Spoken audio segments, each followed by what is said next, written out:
오늘 그 제목이 구원을 이루는 25시거든요. 근데 이제 이 문장을 이 성구 요 제목을 그대로 이해하면은 오해가 있을 수 있어요. 마치 구원을 우리가 이루어 가는 것을 생각할 수 있습니다.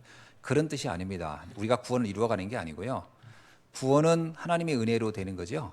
믿음으로. 그래서 하나님께서 선물로 주는 것이다라고 우리 믿을 때 구원은 오는 겁니다. 그럼 이 말의 의미는 뭐냐면 이제 구원을 받은 우리, 그러니까 성취된 구원을 하나님이 그 성취된 구원을 받은 그 성도를 통하여 하나님이 이루어가는 하나님의 계획을 말하는 겁니다. 그러니까 우리가 이제 구원받은 하나님 성도 아닙니까? 하나님 자녀. 우리를 통해서 하나님이 목적하는 바, 의도하는 바를 이제 그 성도를 통해서 이루어가는 거예요. 그러니까 하나님은 우리가 구원받는 것에서 모든 목적이 끝난 게 아니에요. 구원받은 우리를 통해서 하나님이 하시려는 의도가 있어요. 그것을 이루어 간다라는 의미입니다. 그걸 이제 거두절미다 하고 구원을 이루는 25시 이렇게 나온 거죠. 그게 뭐죠? 오늘 본문에 보면 로마복음입니다. 그죠? 구원받은 하나님의 자녀를 통해서 하나님이 이루어 가려는 게 뭐냐면 로마복음이에요. 우리가 그럼 세계복음화죠. 이게 하나님은 구원받은 우리에게 세계복음화에 대한 계획을 가지고 있어요. 그럼 이걸 어떻게 하냐? 오늘 본문에 이제 빌립보서에 보면 뭐냐면 여기도 그렇게 나옵니다. 항상 복종하여 두렵고 떨림으로 너희의 구원을 이루라. 이거는 내가 구원 받으려 하는 과정을 얘기한 게 아니에요. 여기에 보면은 우리는 이미 하나님의 자녀이기 때문에 우리 자신은 구원받은 사람입니다. 그걸 전제로 한 얘기예요. 그러면서 뭐라고 하냐면 우리에게 하나님의 기쁘신 뜻을 놓고 하나님의 뜻을 우리에게 소원을 두고 이루어 간다라는 거. 그럼 우리에게 기쁘신 우리의 그 소원이 뭐겠어요? 우리가 구원받은 사람에게 뭐가 소원이어야 돼요? 세계복음화가 소원이어야 된다는 거예요. 그걸 하나님은 기쁘시게 이루어 간다 이런 말입니다. 그런데 그 과정에서 우리가 어떻게 하라? 어떤 일이 잘 안 된다고 원망하거나 뭐 무슨 문제가 있다고 시비가 없이 하고 그거에 대해서 이제 속지 말고 그러면서 너희 모든 흠이 없고 순전하여 어그러지거나 거스린 세대 가운데서 하나님의 흠 없는 자녀로 세상에서 그들 가운데 빛들로 나타내라. 그러니까 우리는 완전히 뭐라고 합니까? 흠 없이 순전한 하는 자녀가 된 거예요. 구원받은 거예요. 이제 우리가 세계복음화를 위한 빛들이 되라. 그 말씀을 해주고 있는 겁니다. 충분히 이 제목과 의미는 다 이해되셨죠? 아멘. 이게 참 왜 그러냐면 제가 이 얘기를 하는 이유가 있어요. 어떤 그 목사님이 어떤 글을 썼는데 구원은 이루어가는 것이지 구원이 그렇게 한 번에 되는 게 아니다. 그렇게 쓴 글이 있더라고요. 그게 이제 쉽게 말하면 그 감리교적인 구원관이거든요. 인간이 노력해서 가는. 그것도 카톨릭도 그렇게 얘기하죠. 그래서 이 성구를 거기다 딱 요거 구원을 이루라는 말을 갖다가 거기다가 딱 근거로 해놓고 썼더라고요. 지금 그 읽으면서 야 이게 신학이 약하면 이런 착각을 하는구나. 그런 뜻이 아니거든요. 이게 그 내용을 쭉 읽어보세요. 이게 우리 보고 구원을 우리 보고 노력해서 얻으라 이 말이 아니거든요. 하나님이 말하는 것은 구원받은 하나님의 자녀를 통해서 하나님의 뜻을 이루어 간다. 기쁘신 뜻을 이루어 간다. 그런 얘기지요. 충분히 이해가 됐으리라고 믿습니다. 자, 그러는 중에 로마서 12장 1절로 2절을 보면은 무슨 말씀을 하고 있냐면 구원받은 하나님의 자녀가 세계복음화라고 하는 어마어마한 일들을 하려면 가장 중요하게 내 자신에 대해서 어떤 자기의 신앙적 확증과 자세를 가져야 하느냐면 산 제사의 삶을 살아야 한다. 그렇게 이해가고 있습니다. 그게 이제 로마서 12장에 나오는. 그러니까 로마서 12장도 잘 보면요. 로마서라는 게 16장까지인데 그 중에 전반기는 구원이 뭐냐라는 걸 얘기하는 거, 후반기는 구원받은 성도를 통해서 이후에 어떻게 살아야 하느냐라는 것으로 그 로마서는 크게 두 대지로 나눠져 있거든요. 그러니까 이 12장이 바로 그겁니다. 이제 구원받은 하나님 자녀가 어떻게 살 것이냐. 그거 중에 이제 산 제사의 삶을 살아라. 그 얘기입니다. 그래서 이 말을 우리가 세계복음화하는 성도로서 여러분이 이 생각하면 어마뜩하면 안 돼요. 세계복음만 하면 이 말이 너무 어마뜩하면 안 되고, 우리 보고 하나님이 원하는, 하나님의, 오늘 오전에도 말씀드렸지만 현장에 하나님 나라를 이루어가는 일을 우리가 하는 것이 당연한 것이고, 또 하나님 그걸 하게끔 하실 것이다라는 거죠. 그거에 대해서 절대로 의심하지 마시고 딱 잡고 있으라는 거예요. 그래서 우리 렘넌트들에게도 좀 해주고 싶은 얘기는 뭐냐면, 여러분의 지금 모습이 여러분의 전부가 아니라는 거죠. 지금 뭐 부족할 수도 있어요. 그러나 그것이 여러분의 전부는 아닙니다. 여러분이 무엇을 언약으로 잡았느냐가 결국 여러분의 모습이 될 것이다. 그래서 내가 난 아무것도 할 수 없어요. 자꾸 그러면 그 모습이 여러분이 돼버려요. 그러나 아니야. 나는 앞으로 정말 내가 가지고 있는 이 지금까지 하나님이 허락하여서 했던 공부라든가 이 기능들이 설사 부족할지라도 이걸 통해서 세계를 살리는 일을 할 것이다 라고 하면 하나님 그렇게 가서 쓰실 겁니다. 그건 누구를 보면 아냐면요, 다윗이에요. 다윗은요, 그 사람이 그때 당시에 전 세계에서 제일 돌을 잘 던진다거나 전 세계에서 양을 제일 잘 지켰다는 그런 게 아니에요. 다윗의 마음엔 뭐가 있냐면, 나의 인생은 단지 양치기라는 이것이 전부가 아니다. 이건 전부가 아니고 앞으로 나는 하나님께서 나를 통해서 하실 일은, 그건 정확히 뭔지는 모르지만 한 가지 분명한 건 뭐냐면, 이스라엘에서 하나님의 뜻, 하나님 기쁘신 뜻을 이룰 사람이다. 그죠?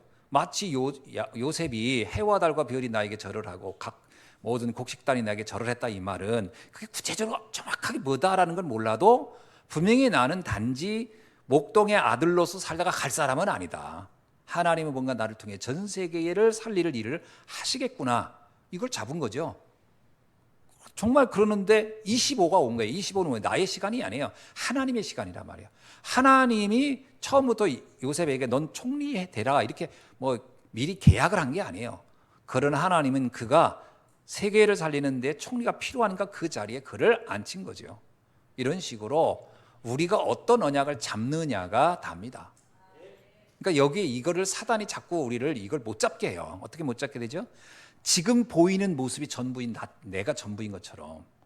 그러니까 자꾸 나를 제한하는 거예요. 나 이거밖에 안 되고 난 이러는데 내가 뭘 하겠어. 그러면 진짜 그 생각이 나를 제한해 버리는 거예요. 그 안에 갇혀 버려요. 거기를 빠져나와야 됩니다. 모세가 처음에 그 생각했어요. 난 80에 내가 뭘 하겠냐. 나이 80에. 그건 자기 생각이지. 하나님 뭐라고 하냐. 네 나이 80은 너가 생각하는 너의 모습이지 내가 볼 때 너는 80이 아니야. 이스라엘을 해방할 지도자야. 보는 눈이 다른 거예요. 그러니까 우리가 자꾸 생각하는 게 나의 한계에 나를 제한해 버린다라는 거예요. 그러니까 아무것도 할 수 없지. 그러면 결국은 나의 가장 큰 장애물은 누구다? 나 자신입니다. 나의 가장 큰 장애물은 남이 아니에요. 나예요. 내가 나를 제한해 버린다. 그래서 그 제한할 수 있는 그 틀을 깨버려야 돼요. 여기 나오잖아요. 하나님의 기쁘신 뜻을 위하여 너희에게 소원을 두시고 행하게 하시냐. 이 소원은 어느 날 갑자기 생기는 거라기보다는 말씀을 듣다 보면 소원이 생기는 거예요. 오늘 또 예를 들면 이런 말씀 듣는 중에 내 소원을 바꿔야 되겠구나. 그러면 되는 거예요. 그러니까 한나도 소원을 바꿨잖아요. 어떻게 해요? 나시린의 언약을 이룰 사람으로 소원을 바꿔버린 거예요. 그래야 거기에 맞는 응답이 오는 거예요. 그러니까 제발 제가 부탁드리지만 우리 렘넌트들이 어떤 이 나라고 하는 그 틀을 너무 제한시키지 말아라. 특히 우리나라는 문화 자체가 뭔가 이렇게 좀 색다른 언약을 잡으면 뭐라 하잖아요. 이러죠. 올라갈 남을 쳐다보지도 말어. 못 올라갈 남은 쳐다보지도 마라. 하도 좋은 사람이 많아서 농담치. 자, 이렇게 그러니까 뭐냐면 뭔가 내가 어떤 걸 바라보거나 꿈을 꾸는 것 자체를 처음부터 딱 그냥 제한을 해버리는 경향이 있어요. 그리고 송충이는 솔잎 먹어야 돼. 이런 그거 뭐냐 아무것도 하지 마. 너 그냥 이렇게 살다가 그거는요 그 지배자의 이데올로기예요. 지배자의 이데올로기. 너는 그냥 그 수준에 살다 가라. 왜 거기에 내가 맞춰야 돼요? 나는 하나님의 자녀인데. 그러니까 이거를요 틀을 확 깨버려야 되는데 이 틀을 못 깨면 곤란한 거예요. 바울 보세요. 그때 당시 바울이란 사람을 알잖아요. 바울은 로마 식민지 국가의 이름 없는 한 젊은이에 불과해요. 로마란 나라의 제국인 로만 제국 아닙니까? 제국. 그 제국에 수십 개의 나라를 다스리는 중에 이스라엘은 가장 작은 나라 중에 하나일 겁니다. 거기에 있는 이름 없는 사람이 바울이에요. 바울이 뭐 자기는 학벌이 어쩌고 저쩌고 그 로마에 가서는 명함도 낼 수 없는 사람인 거예요. 근데 그 바울이 뭐라고 하냐면 나는 황제, 로마의 황제를 난 살릴 것이다. 난 로마를 바꿀 것이다. 참 이게 굉장한 거예요. 그때 당시 사람들이 우리는 하도 들으니까 그런가 보다 하지. 바울이니까. 그때 당시 사람이 바울이 이 말하면 뭐래요? 저 미친놈이구만 저거. 저 간이 볶구만 저거. 뭐 지가 뭔데 이럴 거 아닙니까? 그럼 그 상관이 없다는 거예요. 그건 사람들이 보는 관점이고 나는 하나님 앞에서 나의 소원이 따로 있다. 나의 이면 이야기 있어야 돼요. 나는 우리 렘넌트들이 그 언약이 분명하길 바랍니다. 아멘. 그래서 내가 하나님께서 하시는 거예요. 내 능력으로 하는 게 아닙니다. 내 안에 계신 주께서 하시면 내가 혼자라도 교회도 살릴 수 있고 우리 가문도 살릴 수 있고 이민족도 살릴 수 있고 세계도 바꿀 수 있는 언약을 하나님은 주실 것이다. 이렇게 언약을 딱 잡으셔야 돼요. 자, 그것을 우리가 실제로 말씀을 가지고 하나님의 언약을 내게 적용하면서 현장에서 그 언약에 맞는 나의 삶을 세팅해 가는 거, 이것이 산지제사입니다. 말씀에 맞는 나를 만들어야지 세상 사람이 하는 말에 나를 맞추지 말라. 그렇죠? 세상 사람들이 하는 말을 맞추면요 모세는 아무것도 할 수 없어요. 80 먹은 노인네가 뭐래요? 그러나 하나님의 말씀에 나를 맞추면 뭐예요? 난 뭐든지 할 수 있는 거예요. 정확하게 이걸 봐야 되거든요. 이 부분에서 이게 잘 안 된다고요. 이 생각의 틀을 바꾸는 게 정말 쉽지가 않아요. 당장 뭘 하라는 게 아니에요. 그 언약이 있어야 된다. 그 언약이 있어야 돼요. 그러면 그때부터 하나님은 그 소원을 가진 나를 통하여 하나님은 어떻게 이루어 가시는 거죠. 바울은요, 난 로마에도 가리라, 난 가이사 앞에 서야. 하나님이 그러잖아. 나중에 그 기도 제목, 바울의 언약을 가지고 하나님이 이렇게 인정해줘. 그래, 너는 반드시 로마에 가서 가이사 앞에 설 거야. 이렇게 말씀을 주시잖아요. 그 언약도 없는 사람들 그 얘기하면 뭐라고 생각하겠어요? 내 그런 생각도 없어. 근데 하나님 만약에 그 얘기 줘. 그럼 뭐라고 해요? 내가 꿈을 잘못 꿨나? 개꿈 꿨나? 이럴 거 아니에요? 내가 그 언약이 없으면 그런 음성이 들려도요, 그걸 내가 쳐버려요. 에이, 뭐 쓸데없는 거다. 송충이는 솔잎을 먹어야 돼. 이러면서 딱 내가 정리해 버린단 말이죠. 그러니까 언약을 잡으시라. 아멘. 우리는 이게 사실 이게 영적 문제예요. 이게 겸손한 것도 아니고 어떤 면에서는 겸손한 게 아닙니다. 처음부터 실패하고 들어가는 거지. 처음부터 꿈을 접고 들어가는 거예요. 소원을 접고 들어가는 거예요.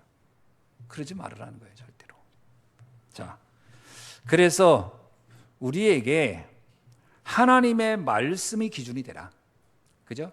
우리의 수준, 표준, 기준을 나의 수준에 두지 말고 내가 알고 있는 데 두지 말고 하나님의 말씀의 기준을 두고 수준을 두고 표준을 두고 그것을 내가 24 거기에 집중하라는 거예요. 그러면요, 내가 그 다윗이 돌 던지는 거, 내가 볼 때 다윗이 돌을 그렇게 뭐 어마어마하게 잘 던졌겠어요. 그러나 어떤 뭐 나름대로 자기가 최선을 연습도 했겠지. 왜냐하면 동물을 지켜야 되니까. 뭐 총이 있었으면 총을 열심히 쐈겠고 활이 있으면 활을 열심히 쐈겠지만 그게 준비되어 있지 않았으니까 그런 시대니까 이제 돌 던지는 거로 했겠죠. 그러니까 자기 나름대로 그냥 뭐 장난치듯이 돌을 던지지는 않았을 거예요. 내가 만약에 사자나 들짐승이 나타났을 경우에 내 양을 지켜야 되려면 정말 연습 많이 했을 겁니다. 열심히. 그러니까 연습을 했다고 해서 그것이 반드시 어떤 역사와 연결되느냐 하는 건 아니에요. 그러나 언약을 가지고 있으면 그건 언젠가 써먹는 거죠. 하나님이 그거를 놔두지 않으실 거예요. 그래서 골리앗을 만났을 때 그가 가졌던 그 돌 던지는 것이 나라를 구하는 데까지, 자기는 양을 구하려고 했던 건데 하나님은 그 언약을 나라를 구하는 데 쓰셨다는 거예요.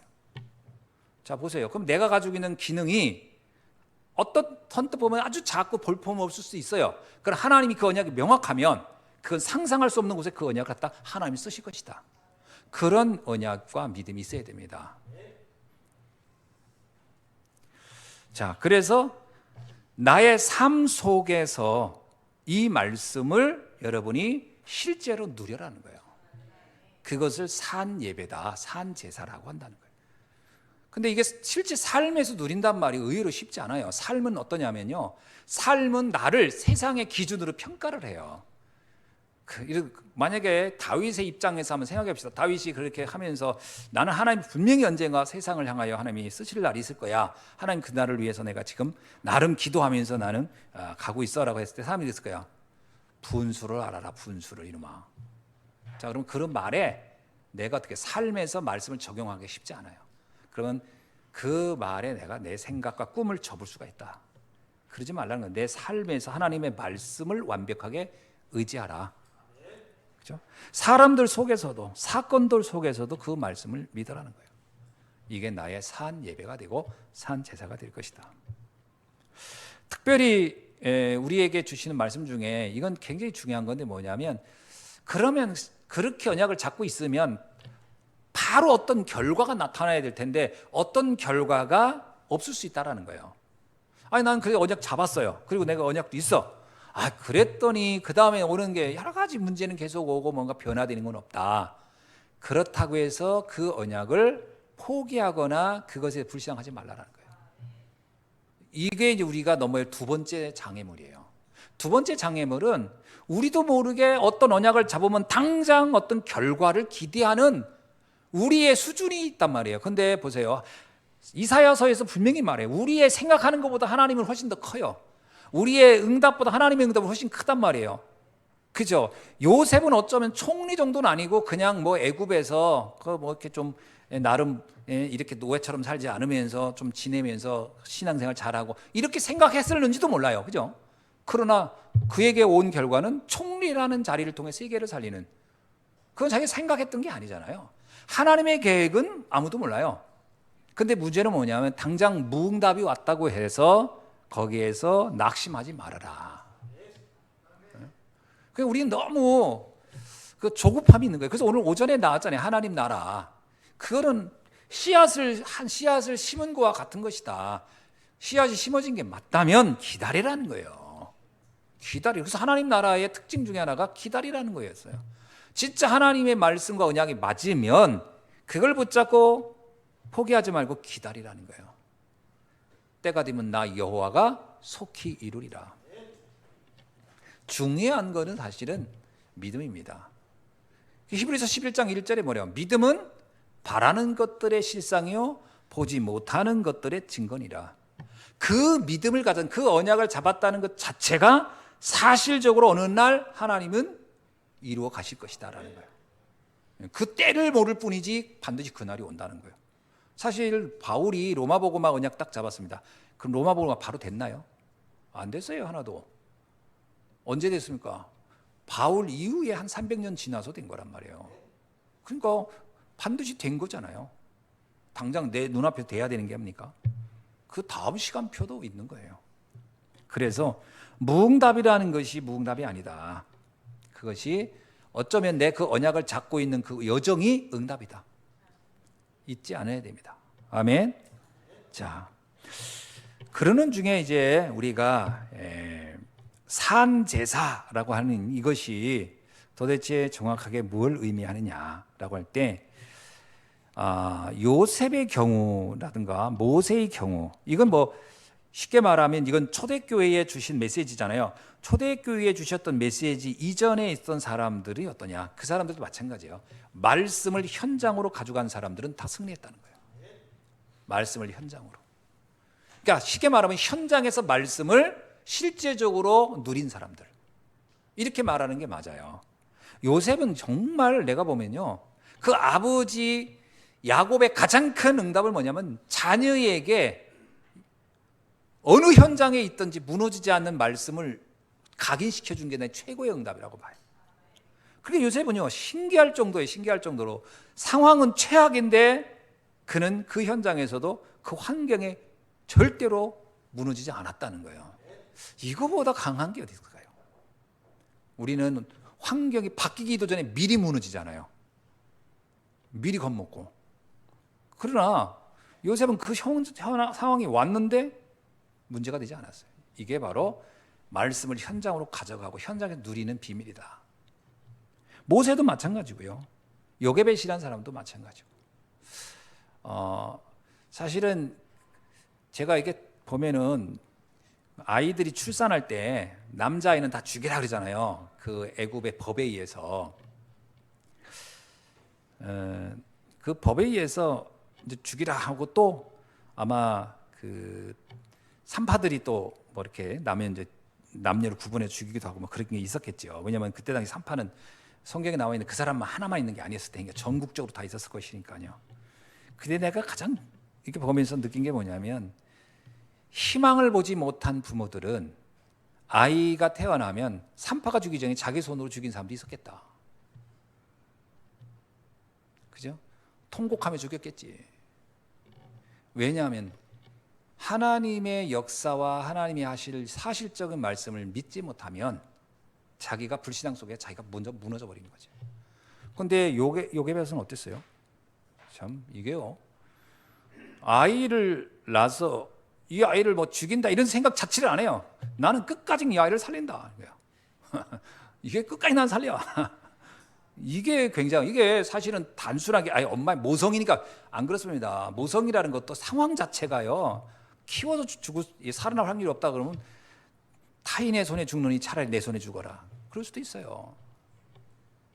그러니까 언약을 잡았다는 게 중요한 거다.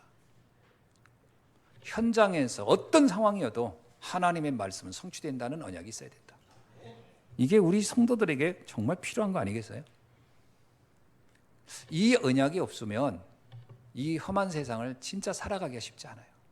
그죠? 하나님의 말씀. 그 어떤 것도 무너뜨릴 수 없는 하나님의 말씀. 여기에 우리의 삶이 딱 담겨져 있어야 할 줄로 믿습니다. 뭐 초대교회 성도들은 또 어떻습니까?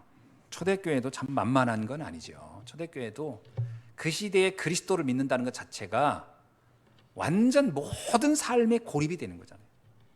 처음에는 고립시켰다가 나중에는 이제 박해하고 죽이고 뭐 이게요 한두 해 걸쳐 된 게 아니에요. 이게 몇백 년 됐어요. 초대교회 성도들의 핍박은 몇백 년 된 거예요. 여러분 아시잖아요. 로마에서 그 유명한 그 핍박 시대의 글을 보면은 로마인 이야기 그 책을 읽어보면 그 일본인 작가가 쓴 거거든요. 그 되게 흥미롭게 썼어요. 한번 읽어보세요, 우리 랩런트들. 그거 제가 최근에 읽은 장편 그 역사서 중에는 그 책을 제일 재밌게 읽었거든요. 그 6권인데 이게 한 권 딱 들는 순간부터 이게 빠져들어가지고 이게 끝날 때까지 이게 손에서 안 떨어지더라고. 얼마나 재밌게 썼는지. 근데 이제 1권이 제일 재밌어요. 2권부터 재미가 없어. 그래서 내가 이 작가의 필력이 한계가 있구나. 필력이라는 게 뭐냐면 글을 끌고 가는 힘인데 1권 때가 제일 그 뭐라 할까 막 글이 막 기가 막혀요. 2권부터는 재미가 없어. 다음 책은 재밌겠지. 그것도 없네. 그러다 보니까 끝까지 다 읽었는데 거기 보면요 로마인들이 그게 나와요. 뭐냐면 그 경기장에 말 경기죠. 배너에 나오는 것처럼 이렇게 막 이렇게 그 말을 가지고 이렇게 경기하는 걸 해요. 막 그 바퀴를 도는 거죠. 하는데 그때 당시는 그 뭐가 없잖아요. 그 밤에 경기를 하는 거예요. 낮엔 너무 더우니까. 밤에 황제도 저녁에 되면 선선하니까. 근데 뭐냐면 불이 없잖아. 그것도 그냥 기독교인들을 십자가에다 달고 거기다 기름을 부어서 며칠간 쩔게 한 다음에 그 시체에다 불을 붙이고 그리고 나서 그 불빛에 경기를 시키는 거예요. 참 기가 막힌 거예요. 그러니까 그 십자가 위에서 오는 그 사람들이 불타 죽을 때는 아우성 소리가 있을 거 아니에요. 시름 소리. 이 마차 소리에 그게 묻혀버리는 거예요. 그런데 그게 사람이 오래 타요. 오래 타니까 이렇게 경기를 하면 3, 4일 막 하는 거예요. 그게 다 꺼질 때까지. 수백 명을 다 죽인 다음에. 다 기독교인들. 충격도 안 받네. 책을 읽어보면요. 와, 정말. 그게 역사적 고증을 가지고 쓴 거거든요. 전부 다 이 여자가. 로마에 가가지고 공부하면서. 다 뒤져가지고 쓴 거예요. 이렇게 딱. 이렇게. 끔찍합니다. 자, 그런데도 이들이 순교를 마다하지 않고 합니다. 참, 그런 때에 내가 기독교인이다? 진짜 이게 상상이 안 돼요. 그러니까 제가 세례교육 할 때, 세례교육 할 때 그 익투스라는 물고기 그려가지고 이렇게 하죠. 그 다 교육을 받았나요, 여러분? 이거 기억이 안 나면 나 세례교육 안 한 건데. 그 익투스라는 말, 그것이 사실은요, 일종의 그 최초로 했던 기독교인들끼리 서로 나눴던 일종의 그 인식표. 왜냐하면 익투스가 그냥 읽으면 익투스가 물고기지만 한자 한자를 띄어가지고 앞자를 가지고 연결하면 예수 그리스도는 하나님의 아들, 이런 뜻이거든요. 그래서 이거를 이제 물고기다가 쓰고 물고기를 표시해, 그거를 이런 돌 같은 데다가 새겨서 세례를 받을 때 세례 성도한테 그걸 줍니다. 너는 형제요 자매요, 그리고 이제 이 물고기를 너에게, 이제 쉽게 말하면 오늘날 말하면 세례증서 비슷한 거예요. 그걸 물고기를 줘요. 그 왜 그러냐면 세례를 받는 순간 이 사람은 공식적으로 크리스찬이라는 것을 알려준 거예요. 공개해버린 거예요. 그러니까 이 사람은 이제 누가 고발하면 이제 죽는 거예요. 기독교인이니까. 그러면 그걸 가지고 이 사람은 그 동네, 세례받은 지역을 떠납니다. 그래서 거기는 세례받는 순간 바로 파송을 해요. 선교사로. 향신도 선교사는 세례받과 동시에 선교사가 되는 거예요. 여러분은 세례받고 나서 선교사 안 됐지? 세례를 받으면 다 선교사가 되는 거예요. 이제 왜? 그 지역엔 살 수가 없어요. 자기 이름이 공개됐기 때문에. 그래서 사실은 그 세례명을 준 것도 그래서 준 거예요. 그 이름이 발각되지 말라고. 김상수 씨에게 내가 세례를 줍니다. 이러면 이 사람 다른, 김상수 씨 세례 받았대, 그러면 죽잖아요. 그리고 어떻게 하냐면 모세라고 이름을 지어주는 거예요. 그냥 모세에게. 또 한 사람이 있어. 너는 베드로. 성경에 있는 이름을 다 줘. 이렇게. 그러면 모세 한두 명이 아니요. 수십 명이, 수백 명이 모세예요. 그러면 누군지를 그렇게 해서 못 찾게. 그 세례명이 사실 그 사람을 보호할 목적으로 준 거란 말이에요. 그러한 시대에 신앙을 지킨다? 그것도 단지 내 믿음 하나 지킬 게 아니라 이들은 다 전도자예요. 무슨 언약을 잡고요? 세계복음 하겠다. 세상을 바꾸겠다. 로마의 저런 어마어마한 학대와 재앙을 막겠다. 이게 이들의 언약이었다고요. 그게 하나님 나라를 이루겠다는 거 아니에요. 그 예수님께서 주시면서 하는 것이고, 니들이 가서 이 흑암 문화, 흑암 세상을 바꿔라. 빛의 나라로 세계복음화로 하라. 그러니까 단순히 세계복음화는 전도하는 정도가 아니에요. 그 지역, 그 시대, 그 지역의 그 나라의 문화를 바꾸라는 거예요. 흑암 문화를 바꾸라는 거예요. 그게 엄청난 미션이었겠죠. 그게 언약이 없이 가능하겠냐고요. 어떤 언약이요? 하나님이 그 말씀을 이루신다는 거예요.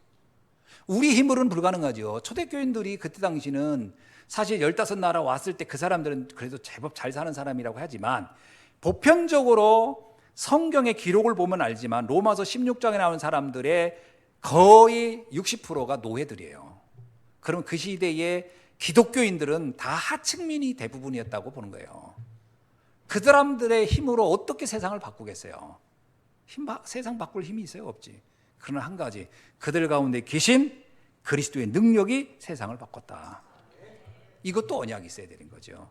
우리 교회도 겉으로 보면 뭐 힘 있는 자가 있고 유명한 자가 어디 있으면 선비가 있으며 뭐 대단 권력자가 있으면 누가 있어? 아무도 없잖아요. 그래서 세계복음하기 딱 좋은 분들인 거예요. 여러분이 권력이 있고 뭐 있어봐요. 그거 신경 쓰느라고 다른 거 못해요. 우리는 어차피 잃을 것도 없는데 뭐까짓 거. 누가 뺏어갈 것도 없고. 뭐 가진 게 있어야 뺐지. 누가 협박을 해도 있는 게 있어야 협박을 하지. 가진 게 아무것도 없어. 그래서 세계복음하기 딱 좋다. 뭐만 믿으면 돼? 하나님의 능력만 믿어라. 그것이 성경이 말하는 구원을 이루는 25입니다. 그러니까 우리는 언약 잡으면 돼요. 나머지 주님이 알아서 하시는 거예요. 자, 이제 말씀을 맺습니다. 그렇다면 우리는 평상시에 어떤 생각을 가지고 있어야 되겠냐? 일단 내 개인적으로, 여러분 각자 개인적으로 기도와 정도의 망대가 있어야 한다. 이게 무슨 말일까요? 우리가 기도를 한다 할 때, 여러분이 기도한다고 할 때 어떤 문제 때문에 하는 기도 있을 수 있습니다. 그러나 그거를 우리는 문제 해결을 위한 기도, 그런 망대라고 안 해요. 망대는 뭐죠? 시대의 미션을 놓고 시대를 살리기 위해서 하는 기도할 때 그걸 망대라고 하는 거예요. 그러면 한나의 기도를 망대라고 하는 거거든요. 모세의 기도를 망대라고 하는, 다윗의 기도를 망대라고 하는 거예요. 그 기도하라는 거예요. 그러니까 내가 개인적으로 여러분이 내 현장을 살리고 싶은, 내 현장을 바꾸고 싶은 기도 제목을 가지라는 거예요. 이게 있어야 되는 거예요. 근데 참 중직자들은요, 제일 먼저 할 게 뭐가 있어요? 일단 나를 지키는 것부터 해야 되겠죠. 그리고 또 하나가 뭐가 있어야 되겠어요? 우리의 가정 보고만 가져야 되겠죠. 그리고 하나가 교회 살리는 기도입니다. 이게 당연히 있어야 돼요. 중직자가 이게 없다? 그러면 정말 이거는 곤란한 정도가 아니에요. 그래서 내가 해야 할 기도 중에 최고의 기도는 뭐냐면 내가 있는 현장을 살리는 기도. 그걸 가져라. 여러분, 교회를 살리는 기도 해야 됩니다. 그래서 우리 교회가 가장 정확하게 복음 전하는 교회로서의 그 모델을 이루는데 내가 여기에 일조하겠다. 이런 기도 제목이 있어야 돼요. 아멘입니까? 근데 많은 분들이 누군가가 하겠지. 나는 그냥 뭐 내가 연약한 내가 뭘 하겠어. 그러면 안 되는 거예요. 유 목사님 전에 그런 얘기 했잖아요. 영도에 있을 때 본인이 수영록교회를 가보니까 기라성 같은 사람들이 많더라. 뭐 얼굴도 막 예쁘고 경제력도 있는 사람들. 그래서 본인이 잠깐 생각했다는 거예요. 야, 우리 교회는 왜 저렇게 돈 많고 저렇게 괜찮은 사람이 없을까? 왜 우리 교회는 돈만 원 가지고 맨날 그 여전도 해서 서로 사툴까? 그 회비 많다고. 답답하다. 그렇게 생각하고 있었다는 거예요. 그렇겠죠. 뭐 그때나 지금이나 달라진 게 없으니까. 그런데 새벽에 오는데 지하에 불이 꺼지지 않고 할머니 권사님들이 모여서 기도를 하고 있더라는 거죠. 그래서 가서 들어봤대잖아요. 무슨 기도하나. 그랬더니 우리 교회 목사님 세계복음하는 목사님 되게 하시고 우리도 세계복음하는데 그 할머니들이 지하에서 그게 지금 부산 임마누엘 교회를 이루어냈다. 이거 굉장한 거죠. 기도의 망대요. 그 할머니들이 자기 개인의 어떤 한을 놓고 통곡하면서 기도한 게 아니고 뭘 놓고 기도했어요? 세계복음화의 언약을 놓고 기도했다는 거예요. 그러니까 그 할머니들이야말로 자기 개인의 문제가 왜 없을 것이며 자녀 문제가 왜 없을 것이며 없겠어요. 그 혹시나 영도라는 지역에 사는 사람들이 뻔하지. 그러나 그걸 뛰어넘어서 시대와 민족과 세계를 놓고 기도한 분이 계셨다라는 거죠. 그게 나의 기도의 망대다. 아멘. 이거 소리도 좋네 이거. 자, 두 번째, 전도의 망대는 뭐겠어요? 전도의 망대는 다른 게 아니에요, 여러분. 여러분의 생애에 복음 가진 제자를 세워야 되겠다는 것이 전도의 망대예요. 전도를 많이 한다, 적게 한다, 그거보다 중요한 게 뭐냐면 제자를 세워라. 내가 살아 있는 동안에 루디아 같은 야손 같은 제자를 내가 세워야 되겠다. 그 언약을 잡으셔야 돼요. 생각 있어요, 없어요? 옆 사람한테 보세요. 우리 그런 생각 하면서 삽시다. 시작. 우리 좀 그런 생각 하면서 삽시다. 왜냐하면 생각도 안 해. 생각도 제자를 세운다는 생각을 안 해. 그럼 안 한대잖아. 안 한대잖아. 이제 하셔야 돼요, 우리 집사님. 아멘. 할렐루야. 자, 해야 됩니다. 왜냐? 이거는 사실은요. 이거는 우리 신앙의 양심이에요. 신앙의 양심이라고요. 제자가 뭐예요? 내가 떠나도 복음 운동할 사람을 세워놓는 거잖아요. 그게 우리가 해야 할 전도의 망대란 말이에요. 김명희 권사님 아죠? 제자를 세우라고. 제자. 네, 내가 떠나도 계속 복음 운동할 제자. 네, 다른 분에게 하면 부담될까 봐 내가 제일 부담 안 될까 보는데.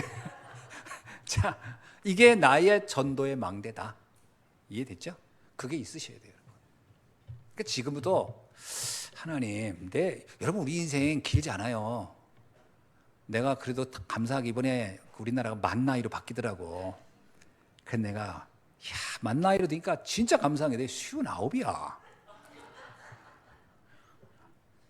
만 나이로 하니까 59이고 우리 뭘 하니까 60이더라고. 근데 하여튼 나이가 한 살 줄어드니까 내가 진짜 난 영원한 50으로 살다 가야 되겠어. 근데 여러분이 제자 세우셔야 돼요.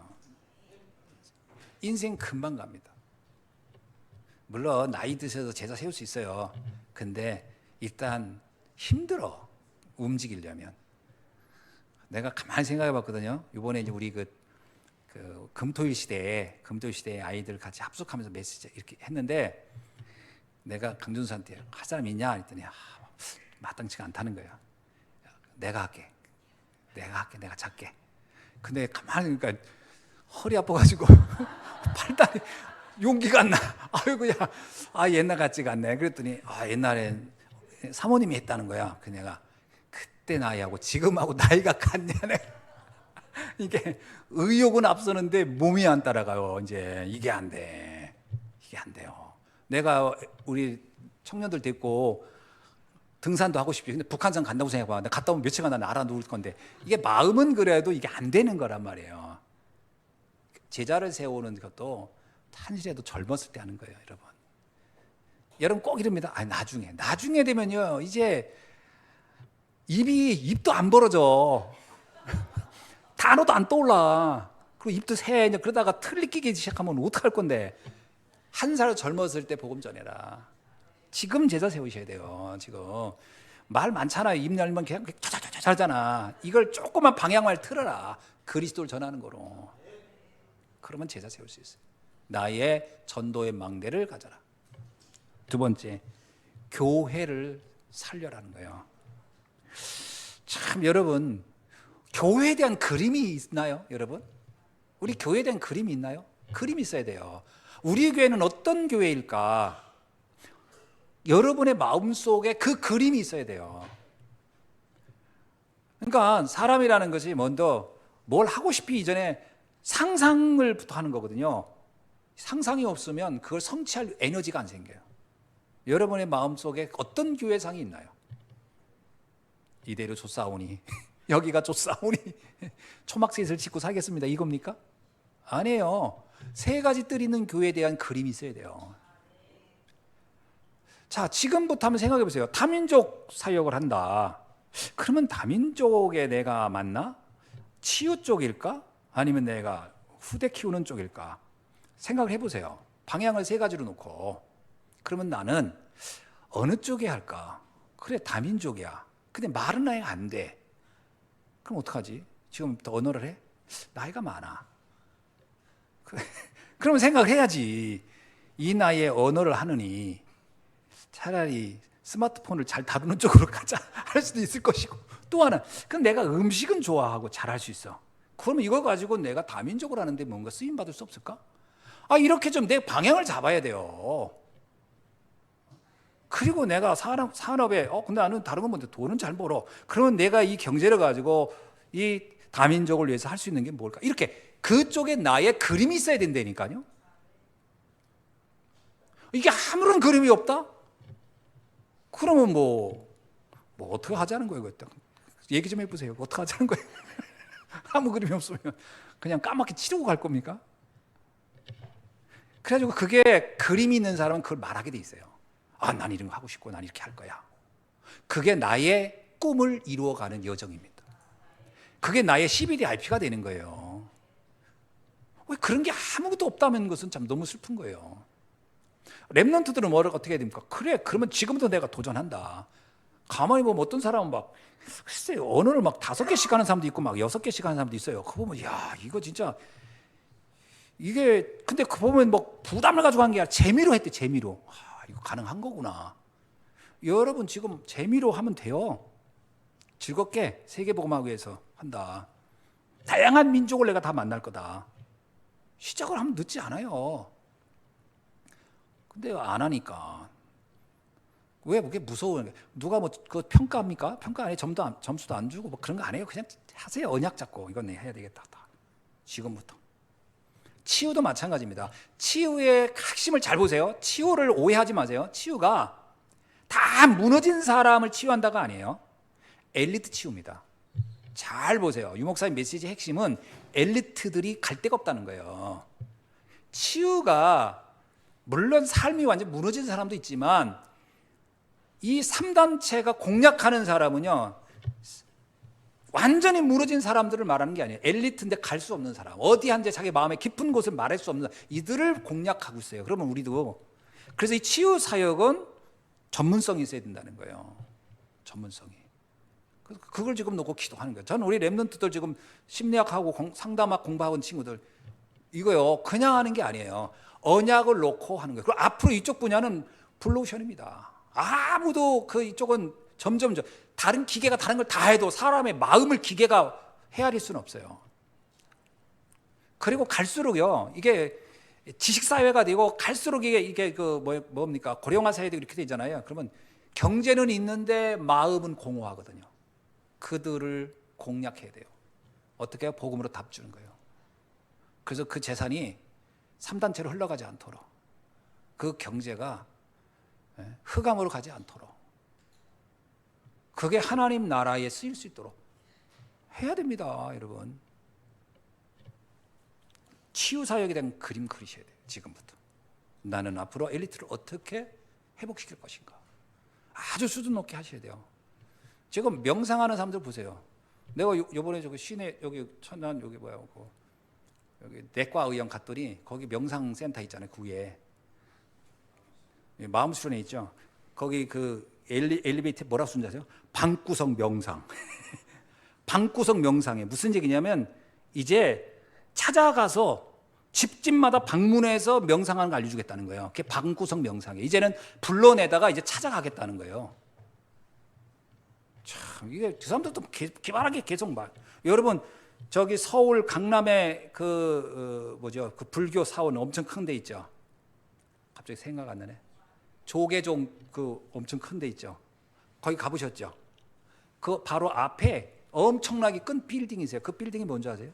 템플스테이 그 뭐예요? 그 템플스테이를 하는 일종의 그 외국인들을 맞이하는 빌딩이에요. 들어가는 입구가 뭔지 아세요? 템플스테이를 원하시는 분을 여기 굉장히 커요. 내가 보니까 내가 그래서 일부러 가서 들어가 봤어요. 거기에. 와 시설 엄청 잘 해놨어요. 명상을 가지고 지금 엘리트 다 공략하는 거예요. 거기요. 시청 근처잖아요. 서울 시청 근처. 생각해야 됩니다. 교회는 뭐 아무것도 하는 게 없어요. 갈등하다 끝나요. 거기에. 언약 잡고 기도해야 됩니다. 그리고 렘넌트 서밋. 렘넌트를 영적 서밋으로 어떻게 만들 것이냐. 렘넌트 사역에 대한 언약을 준비하라. 어린 아이들을 공략하는 게 답니다. 지금 미국에서 우리나라에서 어린 아이들을 공략해서 미국에서 완전히 자리 잡은 게 태권도예요. 아시죠? 태권도가 갔을 때요. 애기들 가리키고 막 이렇게 콜리게 했는데 지금요. 그게 굉장히 중요한 거예요. 어린 아이들이 어린아이를 끝나잖아요. 그게 그 장년층과 그리고 이 태권도가 그냥 태권만 가리키는 게 아니더만. 이게 그냥 거기서 완전히 뭐 유치원부터 뭐 다 해주는 거, 뭐 방과후 뭐 활동부터 다 해주더만. 그게 이게 어른들에게 이게 파고 들어가는 거겠죠. 그러니까 렘넌트를 파고 들어가야 끝납니다. 미래는 렘넌트에 누가 선점하느냐는 거예요. 그거 얘기 생각해야 됩니다. 우리들이 렘넌트를 어떻게 키울 것인가. 이게 우리 교회가 해야 할 과제라고 보는 거죠. 자, 다민족 있죠. 엘리트 있죠. 후대 이 분야를 어떤 그림을 그릴 것이냐. 근데 지금 우리 교회 뭐 다민족들 와 있는데 여기 어떤 생각하고 계십니까, 여러분? 저 가끔 이런 생각해봐요. 물어볼게요. 우리 교회 다민족 지난번도 많이 애들 왔었잖아요. 이 아이들이 우리 교회 렘넌트 성도라고 보여줘야 안 보이세요? 보여줘야 안 보이세요? 이방인 같아요? 가끔 놀러 오던 애들? 그 아이가 우리 교회를 내 교회다 이렇게 느껴질까요? 안 느껴질까요? 지금 느껴질까요? 안 느껴질까요? 한번 물어볼게요. 우리부터가 이 아이들은 우리 아이들이야 이런 생각이 들어야 안 들어요? 그 생각의 전환부터 시작하는 거예요. 사역이. 그 생각을 많이 하셔야 됩니다. 내가 얘들을 그냥 언어 가르쳐줘 하는 정도가 아니라 우리 아이들이야. 내가 애들 다 챙겨야 되고 이 아이들의 미래를 우리가 고민하고 걱정해야 돼. 지금 우리나라와 있는 다민족 아이들 심각합니다. 한국말 안 되죠. 학업 안 되죠. 부모님은 가난하죠. 부유해서 온 사람 많지 않습니다. 그럼 아이들은 어떻게 해요? 하층민이 되는 거예요. 언어 안 되지, 공부 안 되지. 그리고 부모님은 지금 돈 벌기 바쁘지. 그 아이들 거의 다 방치돼 있죠. 지금 우리나라 초등학교에 있는 다민족 아이들이 거의 문제 아이들인 거예요. 지금 얘들이 크면 우리나라에서요 심각할 거예요. 민족적인 정서도 안 통하지. 걔들은 완전히 이제 국가적으로 굉장히 난감한 분류가 될 수 있어요. 우리가 이거 빨리 생각해야 돼요. 심각합니다. 나중에 국가적인 문제도 돼요. 어떻게 이 부분을 우리가 할 것인가? 교회가 뭐 할 것인가? 그거 해야 돼요. 마음 담고 집중하셔야 됩니다. 아멘. 예. 그래서 우리의 산업이 뭐가 된다? 빛의 망대가 돼야 돼요. 확실한 건 이겁니다. 내 산업이 많이 돈 버는 게 빛이 아니고요. 내가 작게 벌든 많이 벌든 이것이 생명 살리는 곳에 쓰여지도록 방향을 항시 그곳에 내 두고 난 번다. 그래야 됩니다. 그게 빛의 산업이에요. 빛의 산업은 하나님을 잘 믿었더니 하나님이 돈을 많이 줬다가 아니에요. 그 모든 산업의 목적이 생명 살리는 데 향해야 돼요. 그게 빛의 산업입니다. 제가 얼마 전에 어느 목사님하고 만나서 얘기했는데 빛의 산업 얘기하는데 막 코인 투자하고 막 해서 돈 버는 거 막 빛의 산업이라는 거예요. 그 얘기 듣는데 깜짝 놀란 거예요. 이 목사님이 이렇게 훈련 받았는데도 어떻게 돈을 많이 버는 걸 빛의 산업이라고 생각하는구나. 그게 아닙니다. 적든 많든 이 산업이 복음을 위하여 쓰여지는 것이 핵심이고 중심이 되는 것이 빛의 산업이에요. 아무리 많으면 뭐예요? 하나도 주를 위해서 안 쓰면 그건 아무것도 아닌 거지. 그러니까 빛의 산업이 뭐냐? 중직자들은 그것이 있어야 됩니다. 아멘. 예. 기도하겠습니다. 하나님 감사합니다. 오늘 주신 말씀을 통하여 우리가 다시 한번 하나님의 구원을 이루는 25시의 응답 속에 우리 인생이 들어갈 수 있도록 이것을 놓고 24 기도할 수 있도록 축복하여 주옵소서. 그래서 우리의 인생이 한 번 왔다 가는 인생, 후회 없는 삶이 되게 하시고 하나님 앞에 최고의 영광 돌리는 인생이 될 수 있도록 인도하여 주시며 우리 후대들이 우리의 이런 믿음의 발자취를 보면서 시대 재앙 막는 주역으로 쓰임받도록 역사하여 주옵소서. 감사드리며 그리스도이신 예수님의 이름으로 기도하옵나이다. 아멘.